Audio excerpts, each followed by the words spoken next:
What do you mean when you say I? This word we carry like a stone lodged in our chest, this hallucination we mistake for gospel truth. Listen, you think you came into this world, but dewdrops don't fall into spider webs. They emerge from the morning air itself, each one containing the whole sky. You didn't arrive here like a stranger stepping off a train. You grew out of this earth, the way apples swell on branches, the way rivers carve themselves from mountainsides. The solar system peoples, the galaxy peoples. You are not an accident in nature. You are nature's newest experiment in seeing itself. Yet here we stand, feeling like skin-wrapped egos in a mechanical universe. We recite the poet's lament, I, a stranger and afraid, in a world I never made. But this is backwards thinking, inside out seeing. You are not in the world is in you, flowing through you like breath through lungs, like sap through trees. Look at your hand. The calcium in your bones was forged in the heart of a dying star. The iron in your blood was scattered across space by ancient supernovas. You are literally made of stardust, temporarily organized into this pattern you call yourself. When you die, these atoms will dance in other forms, in soil, in flowers, in the bodies of children not yet born. But we fight this belonging.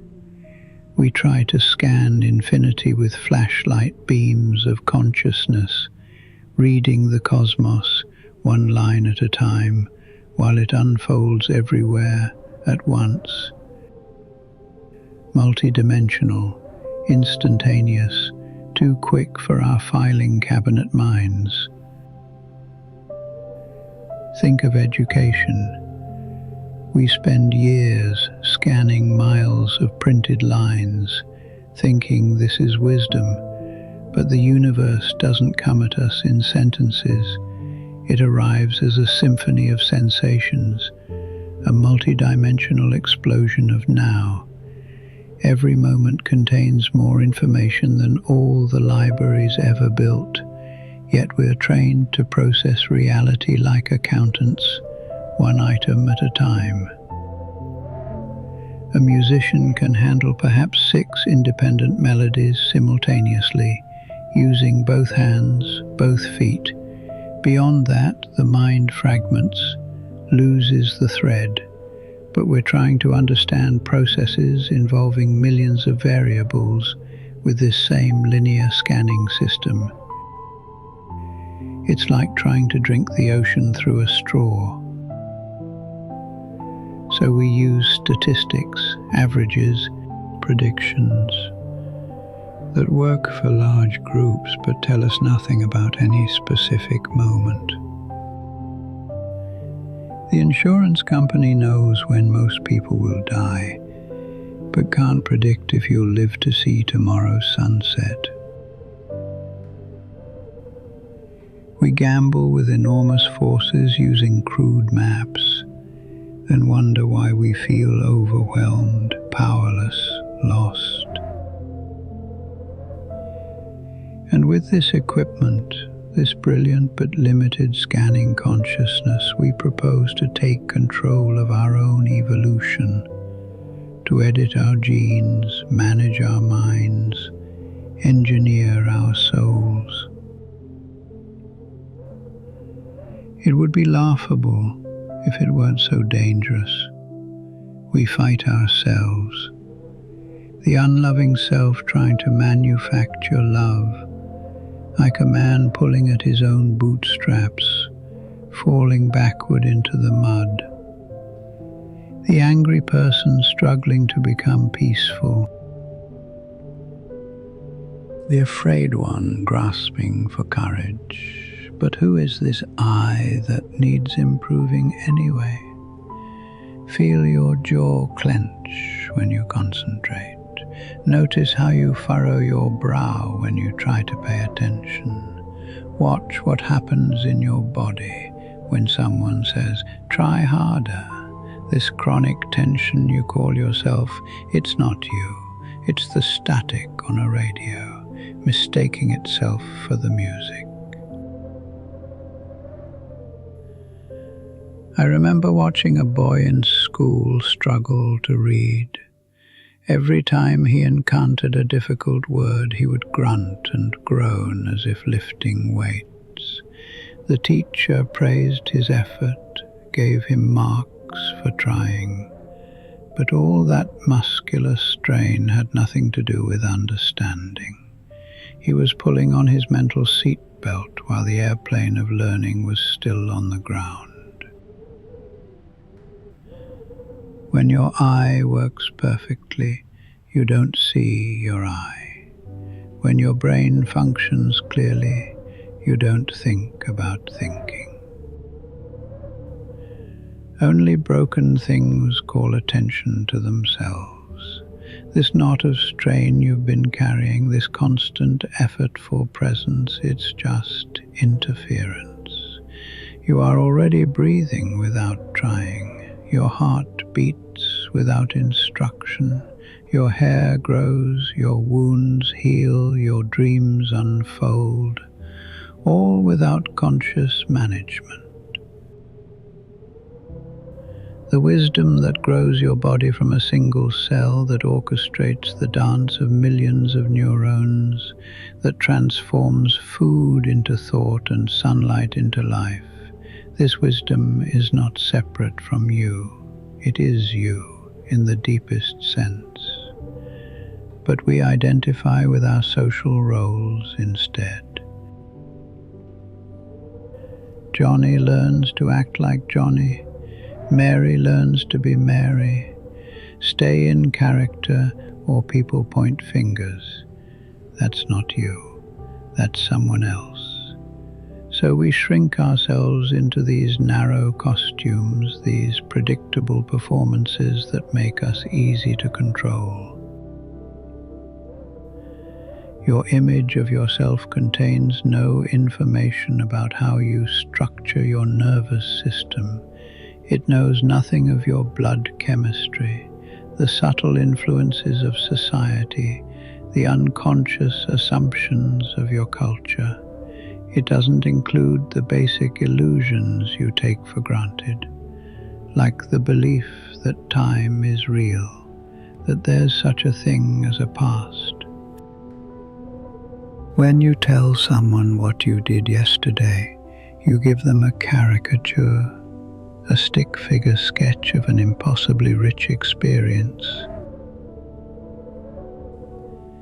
If you tried to describe everyone you saw, what they wore, how the light fell across their faces, the quality of air in each room you entered, you'd have to talk until doomsday.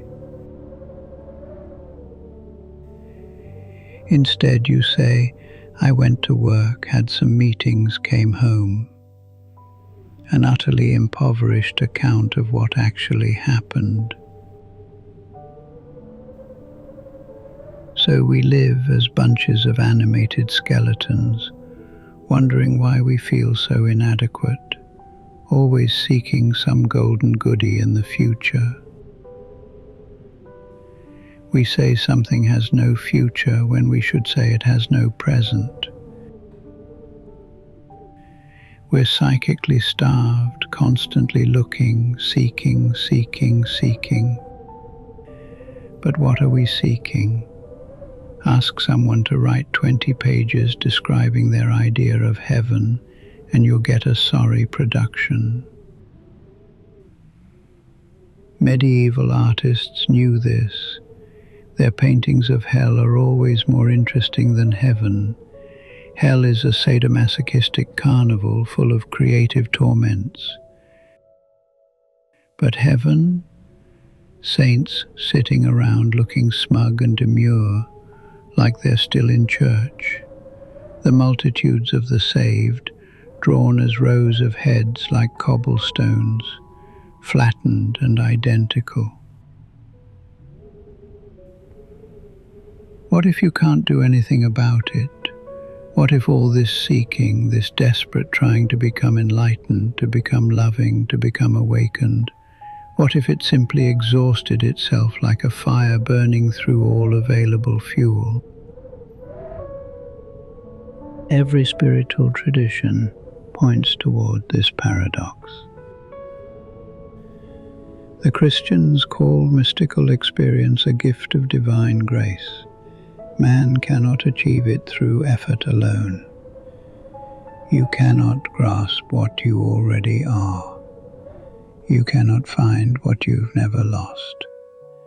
The biggest ego trip of all is trying to get rid of your ego. But here's the secret, a cosmic joke. Your ego doesn't exist. There's nothing to get rid of. It's an illusion, a persistent mirage, like thinking the movie is happening inside the screen. You've been trying to solve a problem that was never there. Still, you want to know how to stop the illusion. But who's asking? The very one who wants to stop identifying with the false self is the false self. It's like trying to bite your own teeth or see your own eyes. The seeker is the sought. The knower is the known. In that collapse, when you finally see you cannot control your thoughts any more than you control your heartbeat, cannot force your mind into peace any more than you can will your hair to grow faster, something else reveals itself. You are not the walker, you are the walking, not the breather, but the breathing. The thinking is thinking itself, the feeling is feeling itself. There's no little person inside your head operating the controls. There's just this happening, this spontaneous flowering of awareness, as natural as clouds forming in empty sky. Sit quietly and watch your thoughts. Don't try to stop them or change them, just let them happen, like watching clouds drift across the sky. After a while, the constant mental chatter gets tired of itself and begins to subside. Not through force, but through natural exhaustion, like a child finally falling asleep after a long day of playing. In that deepening silence, you begin to see the world as it actually is. Not through the filter of concepts and categories, but directly. The difference between yourself and everything else reveals itself as just an idea, useful for practical purposes, but no more real than the lines we draw on maps to separate countries. The silence between heartbeats contains the same space as the distance between stars. Your skin is an arbitrary boundary. The air you breathe was inside the lungs of strangers yesterday, will be inside trees tomorrow. Where do you end and the world begin? Can you put your hand on that difference? Can you weigh it, or measure it, or point to it? You discover you live in an eternal now that has all the time in the world, because it has all the time there is. The past is just wake trailing behind a ship. The future is just the horizon line where earth meets sky in your imagination. But this moment, this breath, this seeing, this listening, this is where the universe is creating itself fresh, always fresh, never repeating exactly the same pattern twice. You feel other people's doings as your doings. Their laughter becomes your laughter. Their sorrow moves through you like weather. This makes it very difficult to blame anyone because you begin to sense that what you call you and what you call them are movements in the same vast dance, waves in the same ocean. When Jesus said, "I and the Father are one," he wasn't claiming to be the exclusive Son of God. He was describing this recognition that the individual wave and the ocean are one movement. But his theological context was limited. If he'd had Hindu philosophy behind him, he could have put it more subtly. As it was, they pedestalized him, kicked him upstairs so he couldn't influence anyone else, stopped the gospel cold. The universe is under no obligation to make sense according to our categories. Look at a hippopotamus. It exists, but looks like it shouldn't. Consider the way morning light turns dew into diamonds, how birdsong organizes itself into meaning without words. How your own face in the mirror belongs to someone you've never really met. Why do we love nonsense? Why do children delight in booty booty boop de boo and adults lose themselves in jazz improvisation? Why does Lewis Carroll's Jabberwocky feel more true than most serious poetry? 'Twas brillig and the slithy toes did gyre and gimble in the wabe, pure sound becoming pure joy. In the book of Job, God appears after all the rational explanations have failed and asks a series of absolutely unanswerable questions. Why do I send rain on the desert where no man is? Who makes the wild ass free? Can you bind the cluster of the Pleiades? These aren't riddles to be solved, they're invitations to wonder. Job surrenders not to divine authority but to divine playfulness, the cosmic whoopee that creates hippopotamuses and quantum mechanics, and the feeling you get watching stars. The meaning of life turns out to be no meaning. Its purpose, no purpose. But somehow this absence of meaning is itself the deepest significance, like music that doesn't point to anything beyond itself, but is perfect in its own unfolding. Like children spinning in tall grass until they fall down dizzy with delight. The angels in heaven, according to tradition, spend eternity calling Alleluia, Alleluia, Alleluia. But Alleluia doesn't mean anything specific anymore. It's just an exclamation of nonsensical joy. Dante called it the laughter of the universe. The divine activity is play, not work. Creation not as labor, but as dance.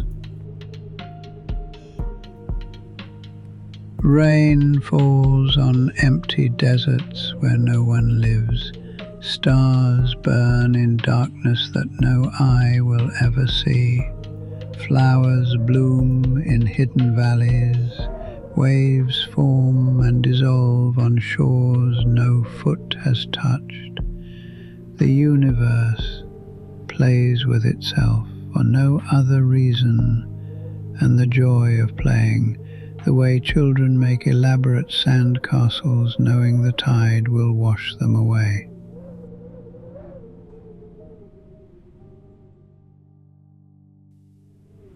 This is not meaninglessness as emptiness, but meaninglessness as fullness, so full it overflows all our containers of explanation.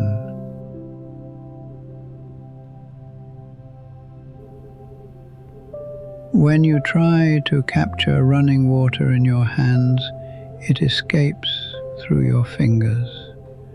But if you cup your hands gently, you can drink.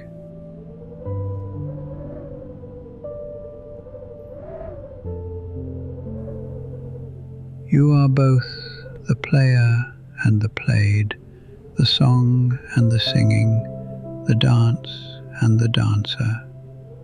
You are the universe coming to know itself through these eyes, this nervous system, this temporary arrangement of stardust that calls itself by your name. There's nowhere to go because you're already here. Nothing to become because you already are. The seeking was the very thing that obscured what you were seeking. In the end, you discover you never lost anything, never lacked anything, never needed improvement. You were always the happening itself, the spontaneous flowering of cosmic awareness, playing hide and seek with yourself in the grand game of existence. And in this recognition, this remembering, the whole desperate drama of the separate self trying to find its way home dissolves like mist in morning sunlight. You see that you were never lost, never separate, never anything other than this breathing, this seeing, this listening, this happening that has no beginning and no end, happening now, always now, in the eternal present where all stories begin and end and begin again. And now, notice how this awareness continues without any effort from you. Feel your breathing happening by itself, the way it has since you were born, requiring nothing from the one you thought you were. Let your body sink deeper, knowing that the same intelligence that beats your heart is perfectly capable of guiding you into rest.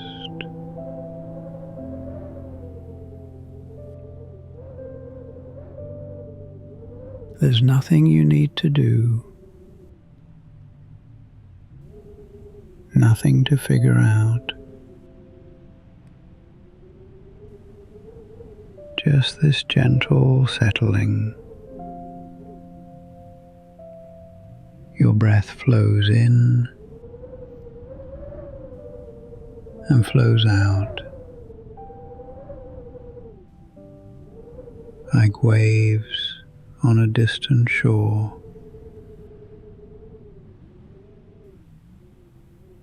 Feel the weight of your body supported completely, held by the earth itself.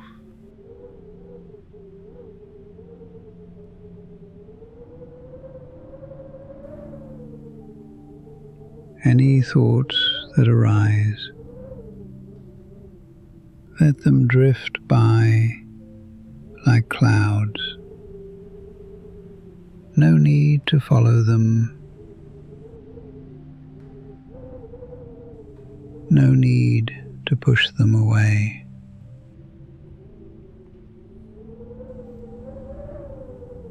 You are not the thinker of thoughts. You are the space in which thinking happens.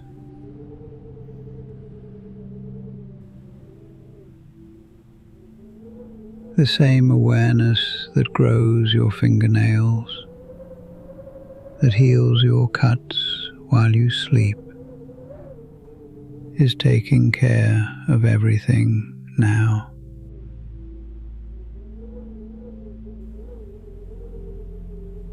Feel yourself dissolving into the softness, into the silence.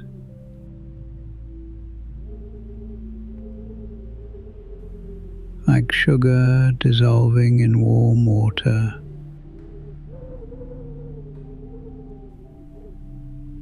boundaries becoming less and less defined.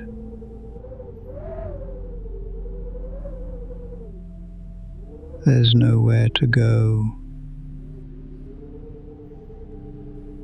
nothing to become.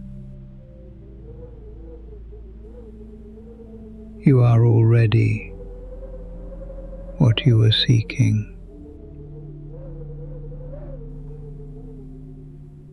Just this happening by itself. No effort,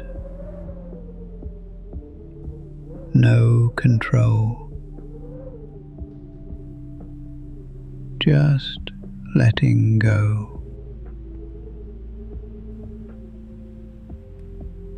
Breathing happening,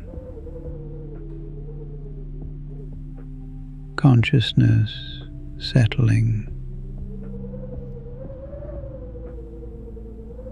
rest now.